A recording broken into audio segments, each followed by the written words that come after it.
परिवर्तनी एकादशी व्रत कथा।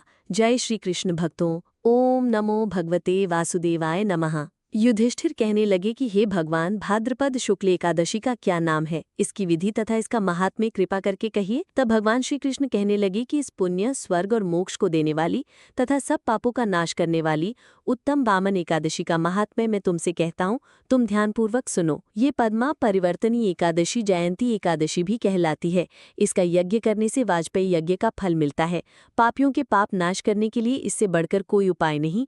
जो मनुष्य इस एकादशी के दिन मेरी अर्थात वामन रूप की पूजा करता है, उससे तीनों लोग पूज्य होते हैं। अतः मोक्ष की इच्छा करने वाले मनुष्य इस व्रत को अवश्य करें। जो कमल नयन भगवान का कमल से पूजन करते हैं, वे अवश्य भगवान के समीप जाते हैं।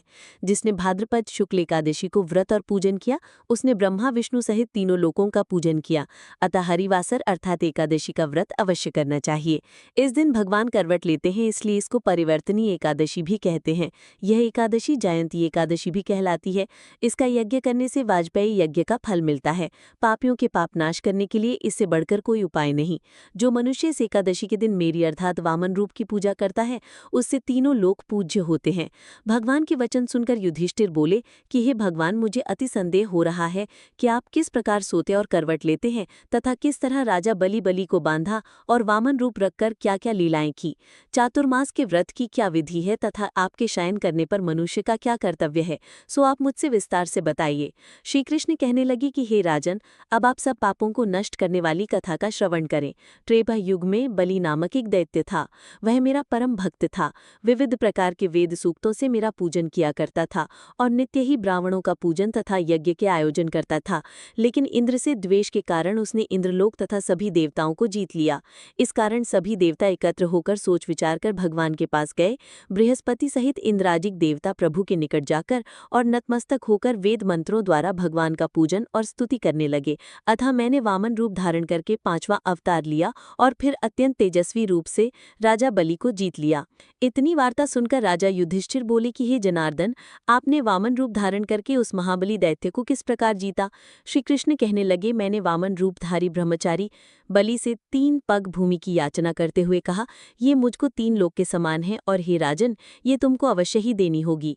राजा बलि ने इसे तुच्छ याचना समझकर 3 पग की भूमि का संकल्प मुझको दे दिया और मैंने अपने त्रिविक्रम रूप को बढ़ाकर यहाँ तक कि भूलोक में पद, भुवर लोक में जंघा, स्वर्ग लोक में कमर, महलोक में पेट, जन लोक में हृदय, यम लोक में कंठ की स्थापना कर सत्यलोक में मुख, उसके ऊपर मस्तक स्थापित किया। सूर्य, चंद्रमा आदि सब ग्रहगण, योग, नक्षत्र, इंद्रादिक देवता और शेष आदि सब नागगणों ने विविध प्रकार से वेद सूक्तों से प्रार्थना की। तब मैंने राजा बलि का हाथ पकड़कर कहा कि हे राजन, एक पद से पृथ्वी, दूसरे से स्वर्गलोक पूर्ण हो गए, अब तीसरा पग कहाँ रखूं। तब बलि ने अपना सिर झुका लिया और मैंने अपना पैर उसके मस्तक पर रख दिया, जिससे मेरा वह भक्त पाताल को चला गया। फिर उसकी विनती और नम्रता को देखकर मैंने कहा कि हे बलि, मैं सदैव तुम्हारे निकट ही रहूंगा। विरोचन पुत्र बलि से कहने पर भाद्रपद शुक्ल एकादशी के दिन बलि के आश्रम पर मेरी मूर्ति स्थापित हुई। इसी प्रकार दूसरी क्षीर सागर में शेषनाग के पृष्ठ पर हुई।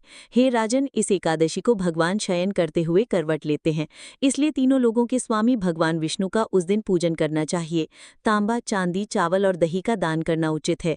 रात्रि को जागरण अवश्य करना चाहिए। जो विधि पूर्वक इस एकादशी का व्रत करते हैं, वे सब पापों से मुक्त होकर स्वर्ग में जाकर चंद्रमा के समान प्रकाशित होते हैं और यश पाते हैं। जो पापनाशक इस कथा को पढ़ते या सुनते हैं, उनको 1000 अश्वमेध यज्ञ का फल प्राप्त होता है। प्रेम से बोलिए जय जय श्री हरि विष्णु। अगर आपको ये कथा पसंद आई हो तो लाइक करें, शेयर करें और हमारे चैनल से जुड़ें। जय एकादशी व्रत महिमा।